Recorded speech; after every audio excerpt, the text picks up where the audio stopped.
Chers amis, bonjour. Alors une vidéo sur l'intelligence artificielle, ça fait longtemps qu'on me la demande. En réalité, le monde dans lequel nous allons entrer maintenant, dans les années à venir, est tellement effrayant, terrifiant, que en fait on pourrait faire une vidéo chaque jour quasiment sur chacune des innovations qui sont en train de pondre technologiques pour remplacer la vie, il faut le dire, dans le futur, dans un futur proche. C'est pas dans 3 siècles. Il y a certains observateurs scientifiques qui nous disent qu'il reste 45 ans à l'humanité avant d'être remplacé par l'intelligence artificielle, donc c'est extrêmement grave. Alors, il y a être remplacé par, et puis il y a être servi par. La technologie devrait être au service de l'humanité, elle ne devrait pas la remplacer. C'est ça qui est grave, c'est qu'on doit se servir de la technologie pour nous émanciper des tâches quotidiennes. Mais quand la technologie nous remplace, qu'est-ce qu'on va faire de nous ? C'est une réflexion qui mériterait qu'on s'y attarde. Juste pour dire encore quelques petits mots, je discutais hier avec un Russe qui est ici en vacances, et il m'a dit « Est-ce que vous êtes content de votre président en France ?» Et je lui ai dit « C'est un très bon VRP, mais c'est pas un président. » Et donc, il me dit « Ah bon, pourtant, nous, on pense que c'est quelqu'un de bien, etc. » Je lui dis « Non, mais vous pensez sincèrement qu'il existe un président qui est capable de redresser un pays, qu'il a suffisamment le pouvoir décisionnel pour... » Les États-Unis ne l'ont pas, la France ne l'a pas, et je lui dis « Il n'y a pas de pays où il y a un président qui est capable de redresser... Il n'y a pas de pays où le président est capable de redresser à lui seul un pays. » Et il me dit « Si, Poutine. » Effectivement, il marque un point. Sauf que les Russes, c'est pas les Français, la situation russe, c'est pas la situation française, que le système de vote n'est pas le même non plus, et que le pouvoir exécutif du président n'est pas le même non plus que le nôtre. Et puis il m'expliquait que s'il a été élu à 75%, c'est parce qu'il a redressé le pays non seulement de manière considérable, mais qu'en plus il a fait des mesures sociales. Par exemple, le chauffage est gratuit pour tout le monde maintenant en Russie. Tout le monde. Voilà. Comme ils ont du gaz, ils ne plus savoir quoi en faire. Tout le monde a le chauffage à gaz et il fait 30 degrés chez tout le monde l'hiver, tout le monde crève de chaud. Voilà. Faut quand même le faire.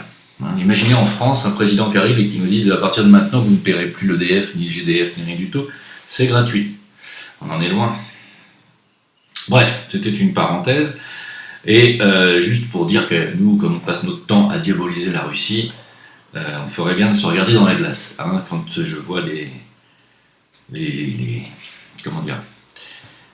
affirmations de M. Macron qui nous dit que en fait les frappes en Syrie ça ne réglait rien, mais que on est intervenu pour sauver l'honneur de la communauté internationale. C'est-à-dire qu'en fait on fait des choses illégales, illégitimes pour sauver l'honneur de la communauté internationale, dont finalement l'honneur est d'être des terroristes au final, et donc nous nous comportons comme des terroristes pour sauver l'honneur de ces terroristes qui nous dirigent dans l'ombre et qui souhaitent la mort de milliers de civils, d'enfants, de femmes irakiens, afghans, syriens, libyens, et nous sommes dirigés par ça. Voilà.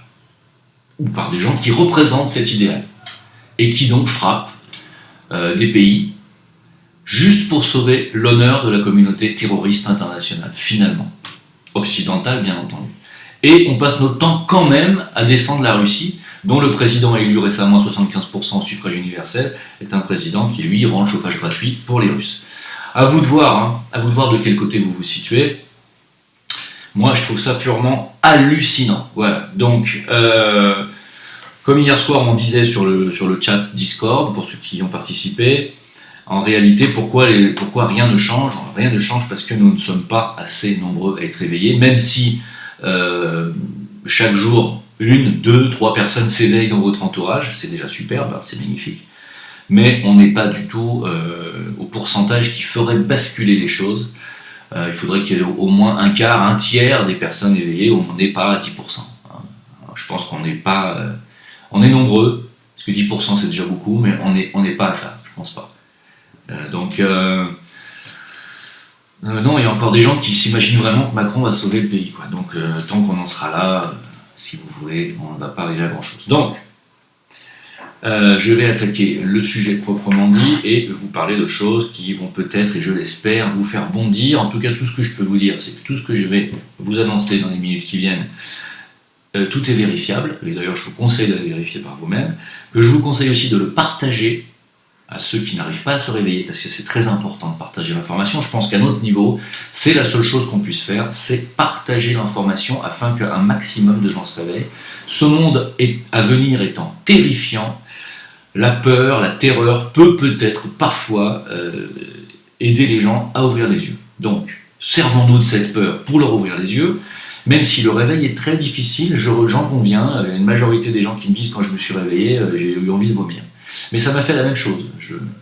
Voilà. Quand on se réveille sur la réalité, quand on soulève le voile du mensonge dans lequel on vit, et qu'on ouvre les yeux sur toutes les manipulations médiatiques, politiques, dans lesquelles on nous embringue et on nous endort depuis des décennies, quand on se réveille, on a envie de vomir. Parce qu'on se rend compte qu'on a été manipulé, qu'on nous a menti, qu'on nous a programmé mentalement dans une croyance qui était totalement fausse depuis parfois des décennies.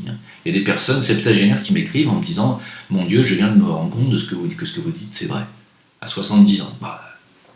Comme quoi, vous voyez, il n'y a pas d'âge, mais ces personnes-là vomissent parce qu'elles ont vécu 7 décennies dans le mensonge. Alors voilà, j'attaque. Donc d'abord, juste pour commencer à vous dire, pour terminer avec Macron, que comme il a déjà vendu Alstom et qu'il a déjà donné toutes nos industries aux pays étrangers, et que ça va dans le sens, bien entendu, de la mondialisation et de la mondialisation des marchés qui prennent le dessus sur les États, sur les nations, et qui, bien entendu, vont pouvoir gouverner, comme va vous l'expliquer Jacques Attali dans quelques minutes. C'est maintenant les marchés, c'est-à-dire les gens qui tiennent des grands lobbies industriels dans tous les domaines, pharmaceutiques, etc. Et j'en passe. Ce sont eux désormais qui vont gouverner votre pays, vos pays, le nôtre aussi. Et donc Macron qui avait déjà vendu Alstom qui était quand même une industrie française indispensable pour que la France survive.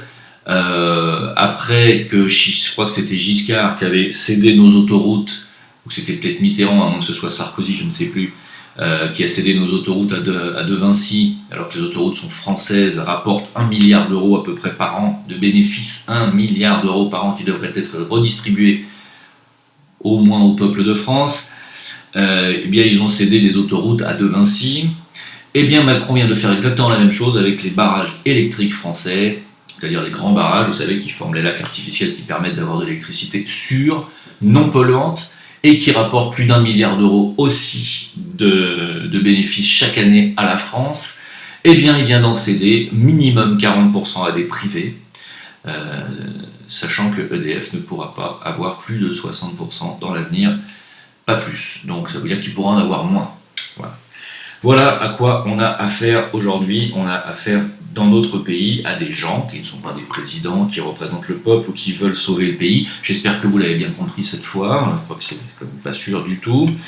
On a affaire à des représentants de commerce qui sont en train de démanteler ce qui nous reste en France, qui nous rapporte de l'argent, afin d'enrichir des lobbies industriels qui sont cachés dans l'ombre et qui donnent ces ordres à ces pantins de politiciens pour lesquels vous votez.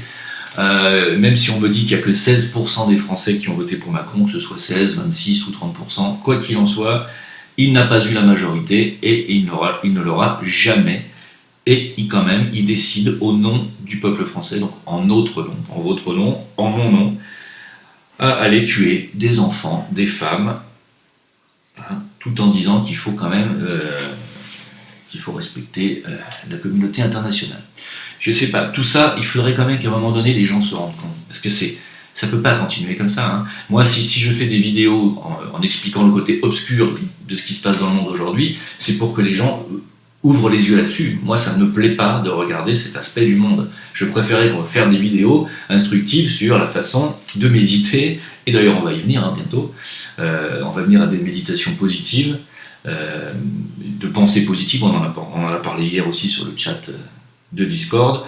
La pensée positive peut changer les choses si nous sommes nombreux, si nous sommes un égrégore suffisamment important, et on va faire des méditations dans les jours à venir, dans les semaines à venir, qui vont nous permettre de faire accroître la lumière ici-bas, et d'essayer de reculer l'arrivée de Satan. Parce que ce monde hyper technologique qui va remplacer la vie est l'apanage de Satan. Il faut lire Rudolf Steiner pour bien comprendre que Satan, qui n'est pas Lucifer, Satan est une entité dont la spécialité est l'intelligence artificielle, justement. La spécialité est la technologie.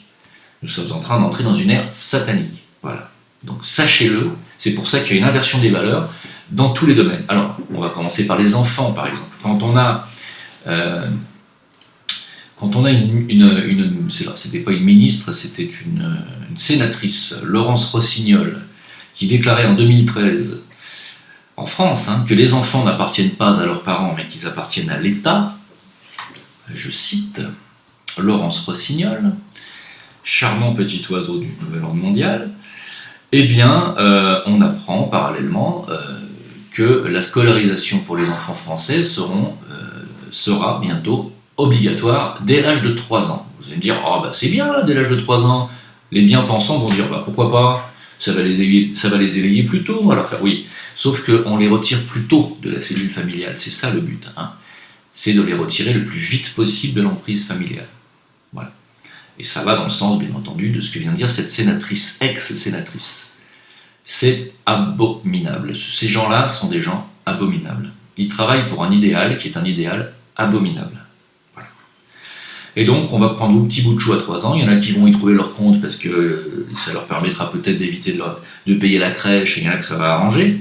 Mais le but final de cette opération de la scolarisation obligatoire pour les enfants de 3 ans français sera bien entendu de vous les retirer de votre emprise. Suite à quoi, bien entendu, comme ils seront à l'école, on sera obligé de les vacciner, et donc les 11 vaccins seront, bien entendu, pour leur pomme et pour la vôtre, et vous aurez compris la manœuvre. Vous verrez dans ce que va vous expliquer Jacques Attali dans quelques minutes, que ça fait partie du plan d'avoir une emprise pharmaceutique sur le monde, et l'emprise pharmaceutique, c'est les vaccins, entre autres. Nous avons un président de la République qui déclare, en ce qui concerne l'intelligence artificielle, qu'il y a trop de mâles quadragénaires blancs dans l'intelligence artificielle. Tiens donc, ça veut dire que donc, est-ce qu'il parle globalement qu'il y aurait trop de mâles blancs quadragénaires en France ou dans le monde, ou est-ce qu'il parle que les techniciens et ingénieurs créateurs de l'intelligence artificielle sont trop blancs et trop quadragénaires à son goût et trop masculins? Il va donc les remplacer par quoi? C'est grave quand un président français déclare des conneries pareilles. Mais il les a déclarées. Tout ce que je vous dis là, c'est vérifiable. Je trouve ça absolument scandaleux. Et je pèse mes mots de la part d'un pseudo-président, bien sûr. Alors, je vais vous garder le meilleur pour la fin quand même. On va laisser parler M. Attali. Et vous allez voir qu'il y a de quoi se lécher les babines. Et encore, il n'y a pas tout dans la vidéo que je vous mets derrière.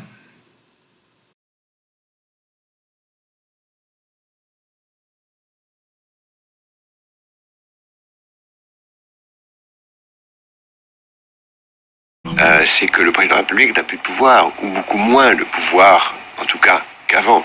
Emmanuel est un ami très proche, je suis très fier d'avoir été à l'origine de sa carrière, et c'est un homme très intéressant, et je suis convaincu qu'il sera un jour président de la République. Mais que les Français, et lui-même aussi, croient qu'il a toujours les mêmes pouvoirs. Mais pourquoi il aurait moins de pouvoir? Véronique Jacquier, Sud Radio. Il a moins de pouvoir pour 1000 raisons, d'abord.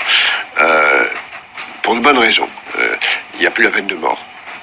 Et il n'y a plus l'Union soviétique. Donc les deux dimensions fondamentales de la thaumaturgie, du droit de vie nucléaire, le droit de vie et de mort ont disparu. L'euro, aussi bonne raison, fait qu'une grande partie de la politique économique est heureusement devenue européenne. La décentralisation, les grands investissements ne sont plus dans l'État et la politique de grandes infrastructures ne lui appartient plus. Les privatisations, il n'y a plus de politique industrielle possible. La globalisation, le marché l'a emporté très largement. Ils n'ont pas de pouvoir réel, ce qu'on vient de voir ont la grandeur d'être élus du peuple, ils n'ont pas de pouvoir réel sur la société. Tous ceux qui, dont j'ai le privilège d'avoir fait partie, ont tenu la plume pour écrire les premières versions du traité de Maastricht, on s'est bien engagé à faire en sorte que sortir ne soit pas possible. On a soigneusement oublié et très rapide qui permet de sortir. Le marché va s'étendre à des secteurs pour lesquels jusqu'à présent il n'avait pas accès, tels que la santé, l'éducation, la justice, la police, les affaires étrangères. Et en même temps, parallèlement, dans la mesure où il n'y a pas de règle de droit, le marché va s'étendre à des domaines aujourd'hui considérés comme illégaux ou criminels, comme la prostitution, le commerce des organes, le commerce des armes, le racket, etc., etc. Et donc, on aura de plus en plus un marché qui va dominer, entraînant une concentration des richesses, une inégalité croissante, une priorité absolue donnée au court terme et à la tyrannie de l'instant et de l'argent, jusque et y compris, au fond, au bout de la route, la commercialisation de la chose la plus importante, c'est-à-dire la vie, la transformation de l'être humain en un objet marchand, lui-même devenu un clone et un robot de lui-même. Le président, les ministres sont les seconds couteaux chargés de faciliter la prise du pouvoir du marché. On a parlé de mettre des puces RFID sur des nourrissons dans des maternités. D'abord, on pourra mettre sous forme de bracelet, en effet, des puces RFID pour identifier les nourrissons et savoir où ils sont en permanence. À terme, on peut, dès aujourd'hui, ça existe, puisqu'il y a ce célèbre exemple d'une boîte de nuit à Barcelone qui l'utilise déjà pour identifier ses clients en leur proposant l'implantation par une petite chirurgie très élémentaire d'une puce qui leur permet d'entrer, de sortir et même de payer les consommations. On peut imaginer que chaque individu accepte volontairement ou sans le savoir une puce en lui qui contiendrait toute une série d'informations sur lui. Et sur ses entrées dans les différents clubs de sport, écoles, bâtiments sécurisés. Qui permettrait à la fois de payer tout, de tout savoir, mais donc d'être libéré d'un certain nombre de contraintes. Voilà, je pense que ça se passe de commentaires, je pense que vous allez pouvoir faire vous-même votre petit topo, sans évidemment oublier qu'il n'y a pas toutes les déclarations de M. Attali dans cette petite courte vidéo. Il a aussi déclaré que les hommes de plus de 65 ans devraient être éliminés de toute société parce qu'ils sont un poids financier à toute société. Il a aussi déclaré que des enfants sortis de matrice, des enfants sans âme, devraient être utilisés pour ceux dont les mœurs sexuelles sont à part. Je ne sais pas si vous voyez ce que ça veut dire, quand on se sert d'enfants sortis de matrice pour assouvir ses pulsions sexuelles.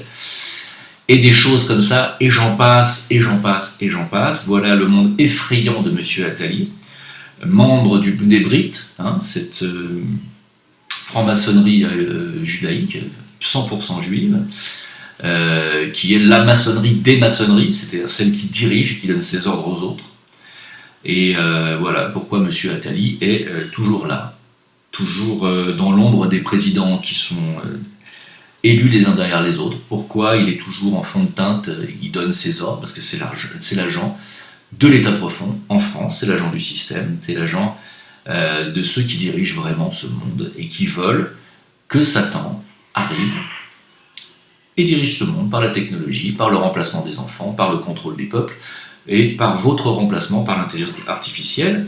On ne va pas remplacer que les humains, mais vous allez voir que, apparemment, l'intelligence artificielle va remplacer aussi les avocats.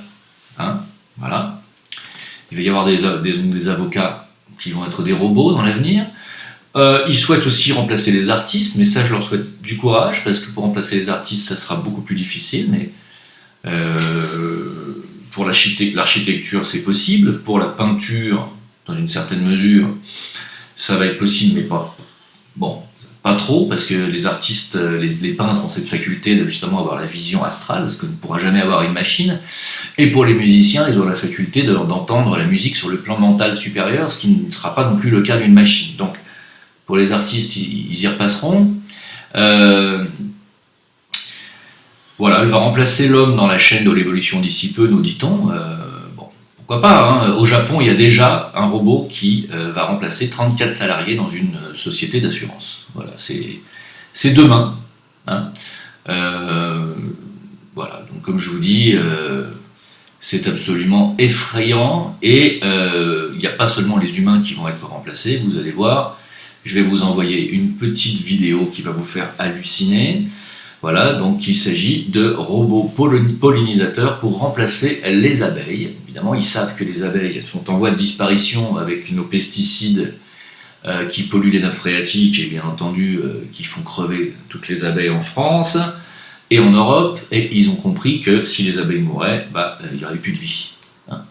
Donc ils ont compris que c'était primordial. Alors qu'est-ce qu'ils ont fait? Ils ont inventé des robots pollinisateurs qui remplacent les abeilles, c'est-à-dire des abeilles drones. Non, vous ne rêvez pas. Je vais vous laisser parler Greenpeace. 5 years ago, these fields were a barren wasteland. Honeybee colonies were collapsing, and pollination had all but stopped. But all of this has changed now, because bees are back. But wait, what is this? You might think these are ordinary bees, but let us take a closer look. These little marvels of advanced robotics are second-generation new bees. Far superior to their nature counterparts, they have been successfully implemented all over the world. Completely solar-powered, a new bee requires very little downtime to recharge. Using real-time triangulation technology, each new bee knows which part of the field has been pollinated, maximizing efficiency and yield. Unlike standard bees, newbies are fully equipped to fight their natural enemies. As soon as a predator approaches, the newbies are alerted, release a fast-acting insecticide, and neutralize the threat in a second. Nothing can harm them.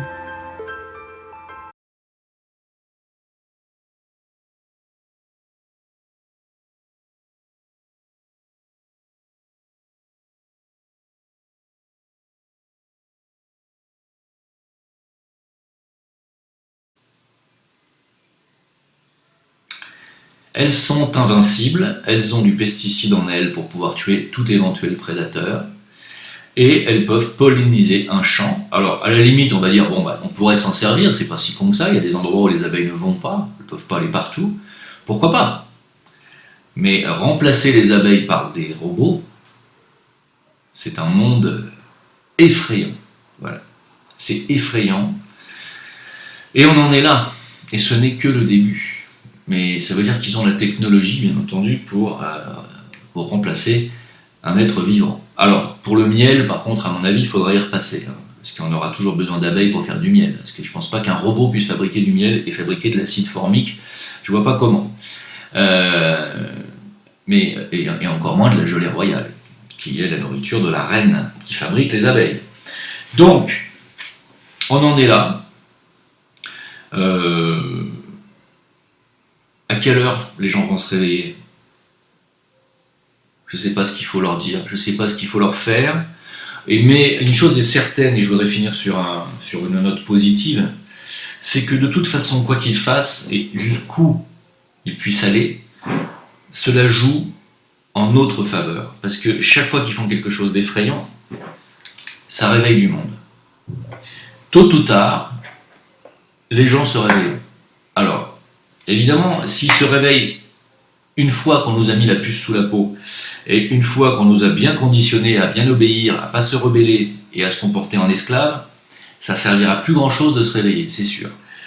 Mais une chose est certaine, c'est qu'il y aura un réveil à un moment donné, parce que Satan ne peut pas régner éternellement sur cette planète. Alors, certes, nous sommes dans une dimension qui est une dimension de ténèbres. Vous savez très bien que la lumière n'est présente que dans 5% de cet univers, de ce plan vibratoire. 5% de lumière, hein, qui permet quand même l'apparition de la vie. Mais c'est le but de l'humanité d'apporter la lumière et davantage de lumière sur ces plans vibratoires, sur ce plan physique. N'oubliez pas que la peur ne doit vous servir qu'à agir éventuellement, mais en vivant dans la peur, vous vivez dans vos bas instincts, et vous vivez dans votre astral inférieur, vous vivez dans votre corps astral inférieur, et votre nature n'est pas astrale, votre nature est lumière, votre véritable existence est sur des plans lumineux, et vous êtes immortel. Donc ne vous identifiez pas à vos corps physiques, même si vous vous faites empoisonner par tous les pesticides et toutes les sources polluantes qui nous entourent. Restez positif dans votre tête. Sachez que de toute façon, moi j'ai 51 ans, j'ai déjà l'âge de mourir. Je pourrais faire un AVC, un infarctus demain matin. J'ai plein d'amis qui sont morts déjà plus jeunes que moi. Donc on est sur 6 terres sur cette planète. Passé 50 ans, on est sur 6 terres. Moi il me reste peut-être 15, 20, 30 ans à vivre, je ne sais pas, c'est rien. Tout ce que je sais, c'est que 20 ans, 30 ans, ça passe très vite et qu'ensuite, on change de monde. Et qu'on retourne dans un monde qui est déjà plus près du nôtre. Hein. Donc, restez positifs, nous ne sommes ici que de passage, tout ce que vous vivez est une illusion, en réalité. Donc concentrons-nous sur l'apport lumineux que nous avons la capacité de faire par la reconnexion à notre, primo à notre âme, deuxio à notre présence lumineuse, qui est au-dessus de l'âme encore. Hein. Donc, il va falloir impérativement qu'on se fixe sur cet objectif dans les jours, les mois, les semaines à venir, parce que vous voyez bien qu'on ne pourra pas contrecarrer physiquement ce plan qui est en marche, qui est en train d'évoluer sous nos yeux, et qui est décidé, dirigé par les gens qui tiennent la finance, tous les lobbies, et y compris l'armée, y compris la police, y compris les politiciens, et vous voyez bien qu'il n'y a plus d'espoir, que tout ce système désormais joue contre l'humanité, que leur but est de nous mettre en esclavage. Hein. Donc une fois qu'on sait ça, une fois qu'on a bien vomi, qu'on s'est bien réveillé, qu'on réveille ses voisins, il faut se recentrer et bien comprendre que nous ne sommes pas immortels, nous sommes que de passage ici, et que notre but, et c'est là-dessus qu'il faut se recentrer, est d'apporter notre lumière, hein, qui est la lumière des plans supérieurs, parce que nous avons cette faculté, nous, d'avoir plusieurs corps, et notre conscience peut passer d'un corps à un autre. C'est la faculté exceptionnelle de l'humanité. Hein. Il y a les anges aussi qui ont cette faculté, mais les anges ne peuvent pas descendre sur le plan physique. Nous avons cette faculté de pouvoir descendre ici-bas, c'est aussi une malédiction quelque part, mais nous sommes là, c'est pour une raison. Et cette raison, c'est pas de vivre en esclave ou de vivre dans la peur. Cette raison, c'est d'apporter notre lumière, de notre moi supérieur, de notre nature lumineuse. Donc, une fois qu'on aura bien fait notre travail d'éveil de la population, en apportant les éléments et les informations sur la réalité effrayante de ce qui se passe et de ce qui va se passer dans les années à venir, hein, pour ceux qui croient que ça va s'améliorer dans les 2-5 ans à venir, ne croyez pas ça. Même Attali dit que le chaos mondial sera pour 2030. Donc, non, ça ne va pas s'améliorer dans les 10 ans à venir, ni dans les 20 ans à venir. Hein. On verra le bout du tunnel en 2070 à peu près, hein, moi je pense. Voilà, 2080, donc je ne serai plus là. Hein, donc voilà. Donc il va falloir se recentrer sur cette chose essentielle qu'est la reconnexion. Et dans les futures vidéos, même si je vous montrerai certainement encore 2-3 trucs immondes qui vont nous pondre les uns derrière les autres, je me consacrerai là-dessus. Voilà, sur la guérison, sur la médecine, les médecines alternatives, etc., etc. Parce qu'on parle énormément de ça aussi dans le chat Discord, sur les solutions qu'on peut apporter pour essayer de vivre correctement dans un corps le plus sain possible. Même si c'est un corps qui, de toute façon, est voué à disparaître au bout d'un certain nombre d'années, parce que c'est pas nos corps physiques ne sont pas immortels. Hein. Voilà. Mais nous le sommes. Donc, j'espère que cette vidéo servira surtout à votre entourage qui n'est toujours pas réveillé. Je ne peux que vous conseiller de partager les vidéos, de préconiser à votre entourage d'avoir l'ouverture d'esprit pour aller écouter les alerteurs, pas seulement moi, d'aller vérifier toutes nos informations par eux-mêmes s'ils ne croient pas, et ensuite de nous rejoindre. Hein. Alors il y en a qui veulent aller en découdre avec les forces de l'ordre, il y en a qui veulent aller faire la révolution le 5 mai. Moi je dis allez-y, faites ce que vous avez à faire, chacun doit faire ce qu'il a à faire à son niveau. Moi, mon niveau c'est informer, alerter, et je fais ce que j'ai à faire. Voilà. Pour ceux pour qui ça ne suffit pas, eh ben, écoutez, je fais ce que je veux et ce que j'ai à faire. N'oubliez pas qu'on est sur Facebook Jim Leveilleur, sur Discord, le lien est sous toutes mes vidéos, sur VK à Jim Leveilleur aussi, et chat live tous les lundis soirs. Et si vous avez des questions, vous pouvez me les poser sur toutes ces plateformes qui sont pour l'instant encore faciles d'accès. Merci pour votre soutien, merci pour de liker ma vidéo et éventuellement de vous abonner à ma chaîne.